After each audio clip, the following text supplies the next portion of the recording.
नमस्कार दोस्तों, क्राइम तक में आप सबका स्वागत है। मैं हूं सुप्रतिम बैनर्जी।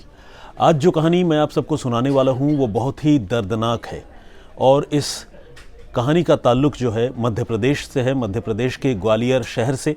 बल्कि शहर कहना ठीक नहीं होगा, ग्वालियर ज़िले का एक गांव है जिसका नाम है पारसेन। इसी पारसेन गांव की ये घटना है और तारीख है 31 मई की, यानी 31 मई।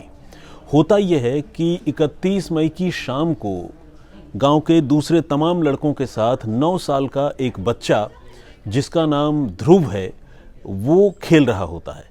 मगर खेलते खेलते अचानक वो अपने गांव से और अपने आसपास की लोकेलिटी से गायब हो जाता है। पहले लोगों को उसकी गुमशुदगी का एहसास नहीं होता, लोगों को पता भी नहीं चलता। साथ में खुद जो बच्चे खेल रहे होते हैं उन्हें भी पता नहीं चलता कि ध्रुव कहाँ चला गया। लेकिन जब शाम गहराती है, रात हो जाती है और ध्रुव घर नहीं लौटता है तो घर वाले परेशान हो जाते हैं। फिर वो पूरे गांव में ध्रुव की तलाश करने निकलते हैं। एक एक आदमी से पूछताछ करते हैं, दरियाफ्त करते हैं कि किसी ने अगर ध्रुव को देखा हो तो बताए, अगर किसी के घर में वो हो तो बताएं। लेकिन गांव में कोई भी ऐसा आदमी नहीं मिलता जो ये बता सके कि ध्रुव कहाँ गया।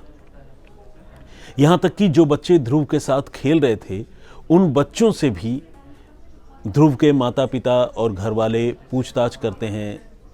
लेकिन वो बच्चे ये बताते हैं कि ध्रुव खेल तो उनके साथ ही रहा था, लेकिन अचानक वो कहाँ चला गया ये किसी ने उस वक्त नोटिस नहीं किया, किसी ने इस बात पर ध्यान नहीं दिया। घर वाले बहुत परेशान हो जाते हैं। 9 साल के छोटे से बच्चे की गुमशुदगी का मामला है और ऊपर से रात हो चुकी है। गांव में किसी को उसके गायब होने के बारे में कोई जानकारी नहीं है। जाहिर है ऐसा तभी हो सकता है जब इसके पीछे कोई साजिश हो, क्योंकि गांव से एक लड़के का गायब हो जाना और इस तरह गायब हो जाना कि उसका नहीं मिलना किसी गहरी साजिश या कॉन्स्पिरेसी, जो भी आप कहें, उसकी तरफ इशारा करता है। तो ऐसे में परिवार के लोग बहुत परेशान और उसी परेशानी की हालत में वो पहुंचते हैं पास के पुलिस स्टेशन में, जहां जाकर वो FIR दर्ज करवाते हैं।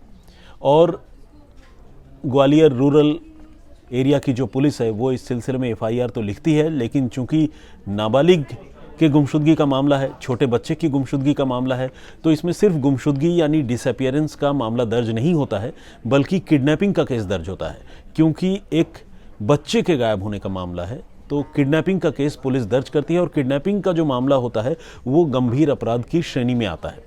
पुलिस फौरन FIR दर्ज तो करती है और इसके साथ ही इस मामले की जाँच शुरू कर देती है। पुलिस गांव पहुंचती है, गांव वालों से पूछताछ होती है। जिन बच्चों के साथ वो बच्चा खेल रहा होता है उन बच्चों से भी पुलिस पूछताछ करती है। लेकिन पुलिस को तमाम कोशिश करने के बावजूद कोई सुराग इस मामले का शुरुआती जांच में नहीं मिल पाता। दिन गुजरने लगते हैं। पुलिस जो है वो अब मुखबिरों से मदद लेने की कोशिश करती है। मुखबिर भी जो है इस बच्चे की गुमशुदगी के बारे में कोई लीड पुलिस को नहीं दे पाते हैं। दिक्कत ये भी है कि ग्रामीण इलाके का मामला है, तो आप समझ सकते हैं कि वहाँ कोई चप्पे चप्पे पर CCTV कैमरे तो लगे नहीं होंगे कि पुलिस उन CCTV कैमरों के ज़रिए किसी कातिल का पता लगाए।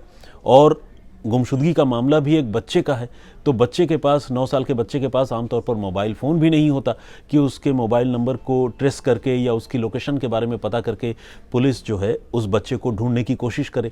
तो ये टेक्निकल इन्वेस्टिगेशन का जो एस्पेक्ट है, जो पहलू है, उस पहलू पर पुलिस जो है बिल्कुल ब्लैंक थी, क्योंकि पुलिस के पास कोई तरीका ही नहीं था कि वो टेक्निकली इस मामले के इन्वेस्टिगेशन को आगे बढ़ाए। तो पुलिस मैनुअली ही इस मामले के इन्वेस्टिगेशन को और आगे बढ़ाने की कोशिश कर रही थी।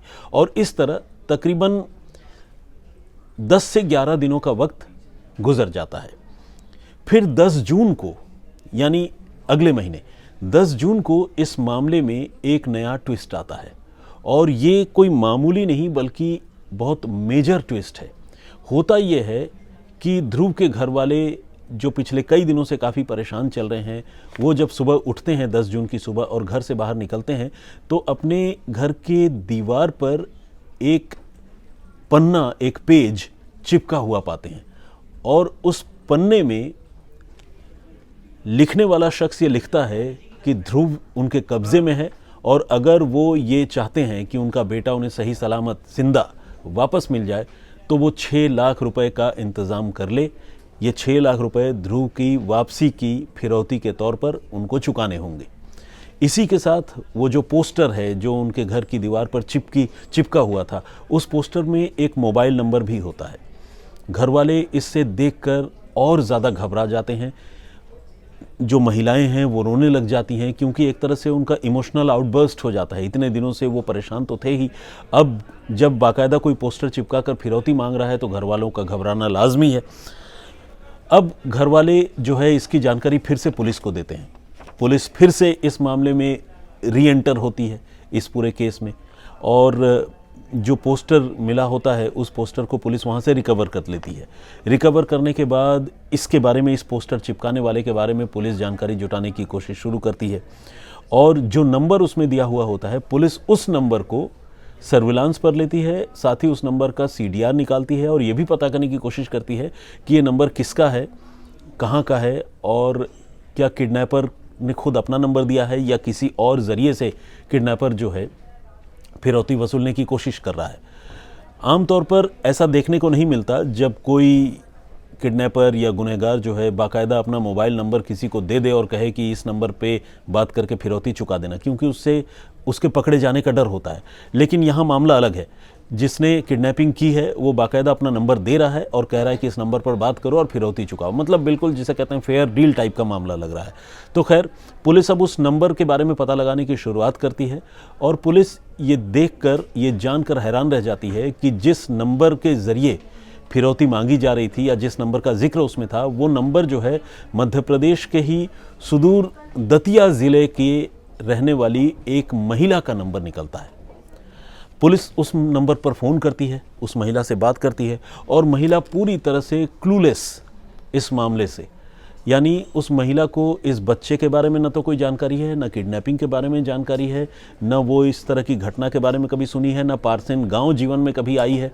तो कुल मिलाकर वो महिला जो है बिल्कुल अनजान थी इस मामले से, और पुलिस वालों ने जैसे ही उस महिला से बातचीत की फ़ोन पर, उन्हें इस बात का एहसास हो गया कि महिला का नंबर जो भी किडनैपर है या जो भी इस गुनाह में शामिल है, उसने लोगों को गुमराह करने के लिए इस पोस्टर में लिख दिया है।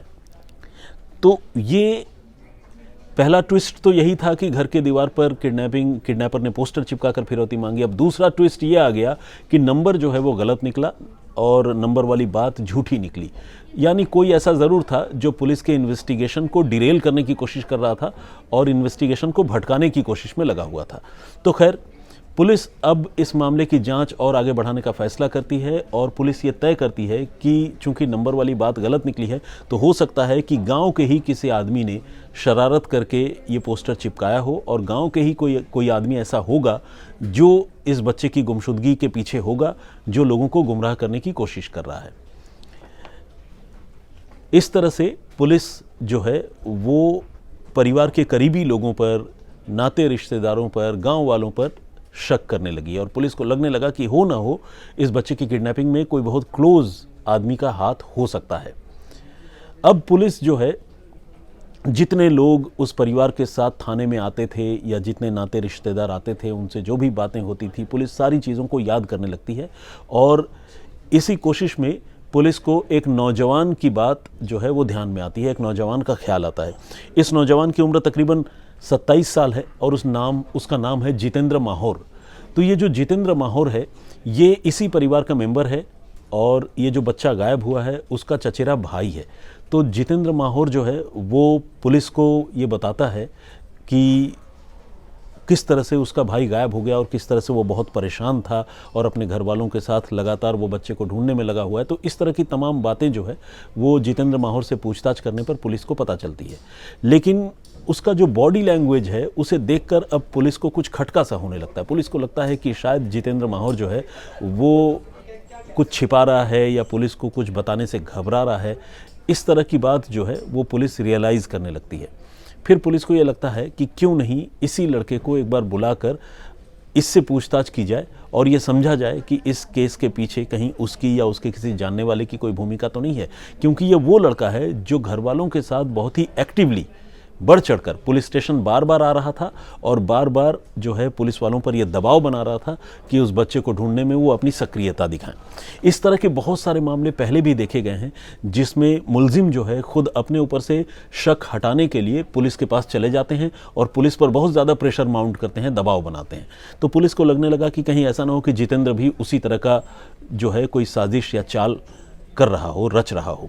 पुलिस ने जितेंद्र को बुलाया और उससे एक सिंपल सा सवाल पूछा, बिल्कुल बेसिक सवाल, कि जिस रोज ध्रुव गायब हुआ था यानी 31 मई की शाम, उस वक्त तुम कहां थे? और ये सवाल पुलिस ने जितेंद्र नाम के इस लड़के से 3 बार अलग अलग मौकों पर पूछा। और आपको जानकर हैरानी होगी कि 3 बार जब पुलिस वाले अलग अलग ऑफिसर्स ने जितेंद्र से ये सवाल पूछा तो तीनों बार उसने अलग अलग जगह के नाम लिए, यानी उसने पुलिस वालों को अलग अलग जवाब दिए। अब ये अपने आप में एक हैरानी वाली बात थी, क्योंकि अगर मुझसे या आपसे कोई पूछे कि भाई आप फलां तारीख की शाम को कहाँ थे, तो आप बहुत कन्फर्मेशन के साथ ये बता सकते हैं कि आप किस तारीख को कहाँ पर थे। लेकिन अगर आप कुछ छुपाने की कोशिश करते हैं तो आप फेक स्टोरीज गढ़ते हैं, और जब आप कुछ फेक करते हैं तो आपकी उस कहानी में झोल होता है, फिर आप एक कोई झूठ छुपाने के लिए 100 झूठ बोलते हैं। तो जितेंद्र का मामला कुछ ऐसा ही लग रहा था। 3 पुलिस वालों ने अलग अलग पूछताछ की, तीनों को उसने अलग अलग बात बताई। पुलिस ने अब उस पर शिकंजा कस दिया और जब उससे सख्ती की तो उसने मान लिया कि उसी ने अपने छोटे से भाई, चचेरे भाई जो 9 साल का था, उसको न सिर्फ गायब कर दिया बल्कि उसकी हत्या कर दी। अब पुलिस वाले हैरान रह गए और वो ये जानना चाहते थे कि आखिर जितेंद्र ने ऐसा किया क्यों। तो जो वजह है वो वजह मैं आपको बताऊंगा, लेकिन उससे पहले आप ये जानिए कि जितेंद्र ने अगर हत्या की तो कैसे की, और क्या उसने पुलिस को वो जो बच्चा है उसकी लाश रिकवर कराई। तो हाँ, कराई। हुआ ये कि अब जितेंद्र पुलिस के कब्जे में आ चुका था और जितेंद्र ने अपना जुर्म भी कबूल कर लिया था। पुलिस ने कहा कि चलो अब लाश बरामद करवाओ, इसी में तुम्हारी भलाई है, वरना मुसीबत तो अब तुम्हारे ऊपर आ गई, तुम्हारी खैर नहीं। तो जितेंद्र जो है पारसेन गांव का ही रहने वाला था और वहाँ से एक जगह है पास में ही, पारसेन गांव के भिंच नाम है। तो पारसेन भिंच रोड पर एक और गांव पड़ता है जिसका नाम है आरोली। इस आरोली गांव तक जो है वो पुलिस वालों को लेकर गया और आरोली गांव के पास एक जंगल है जिस जंगल में इसने उस छोटे से बच्चे की हत्या की थी और उसकी लाश फेंक दी थी। तो उसकी निशानदेही पर पुलिस ने आरोली गांव के जंगल से 9 साल के ध्रुव की लाश बरामद की। और आपको जानकर दुख होगा कि वो लाश जो है बुरी तरह से ख़राब हो चुकी थी और हड्डियों का ढांचा बस वहाँ पर मौजूद था। यानी गर्मी, बारिश, जंगली जानवर, इन सारी चीज़ों की वजह से वो लाश बिल्कुल ख़राब हो चुकी थी और स्केलेटन रिमेन जिसे कहते हैं वो वहाँ मौके पर पड़ा हुआ था। पूछताछ करने पर इस लड़के ने ये बताया कि 31 की शाम को ही वो इस बच्चे को अपने साथ आरोली गांव लेकर गया था और वहाँ सुनसान इलाके में ले जाकर उसने बच्चे के साथ फिज़िकल अब्यूज़ करने की कोशिश की, यानी उसके साथ ज़्यादती करने की कोशिश की, उसको एक्सप्लॉइट करने की कोशिश की।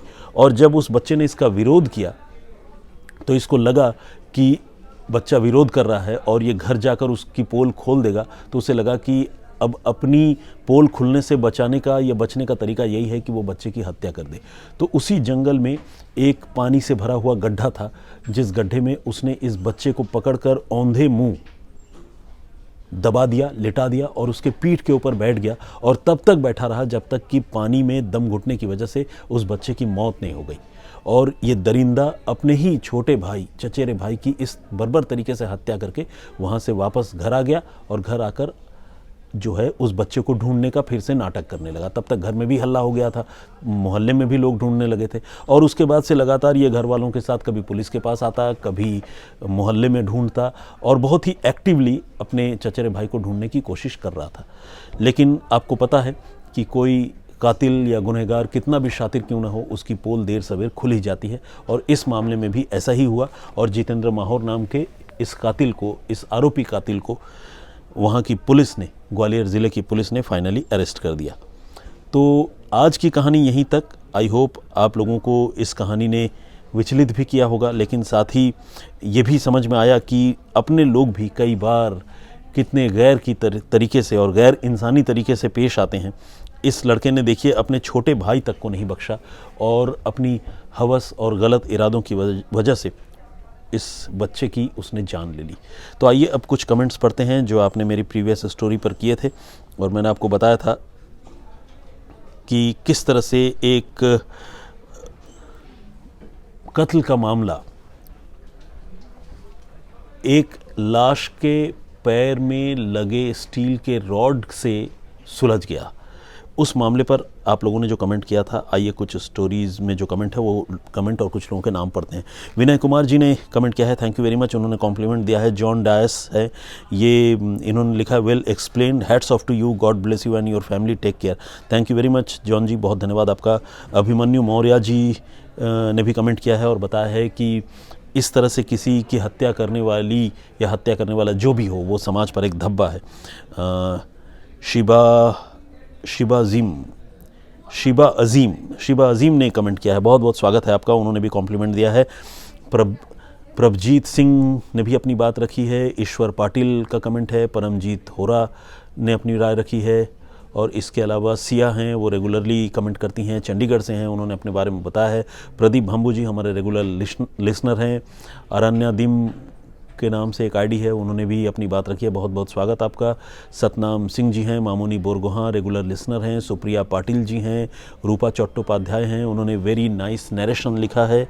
और बरास बॉय के नाम से एक हमारे लिसनर और व्यूअर हैं, वो बताते हैं कि वो कैनेडियन ऑडियंस हैं, वो मतलब कनाडा से हमें देखते हैं, और उन्होंने लिखा है कि love from Canadian audiences. Thank you very much. Little rain drops regular comment करते हैं, बहुत स्वागत आपका। अमित जी हैं, देवराज शर्मा जी हैं, विजेंद्र सिंह, परूप श्रेष्ठा जी, राम सिंह, दुर्गा करकी जी, पुतुल कुमारी, आसिफ अली, सरोज राय और अर्चना रोकड़े। इसके अलावा प्रवीण कुमार जी भी हैं, और भी बहुत सारे लोगों ने कमेंट किया है।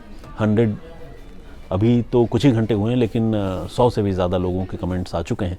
तो बहुत बहुत धन्यवाद आप सारे लोगों का, इतना कमेंट करने के लिए, इतना रिस्पॉन्सिव तरीके से मेरे वीडियोस को देखने के लिए। आप सबसे गुजारिश है कि यूं ही अपना प्यार देते रहें, कनेक्टेड रहें। मैं फिर हाजिर होऊंगा किसी और कहानी, किसी और वाक़े के साथ। तब तक अपना बहुत ख्याल रखें, सुरक्षित रहें। जय हिंद, जय भारत।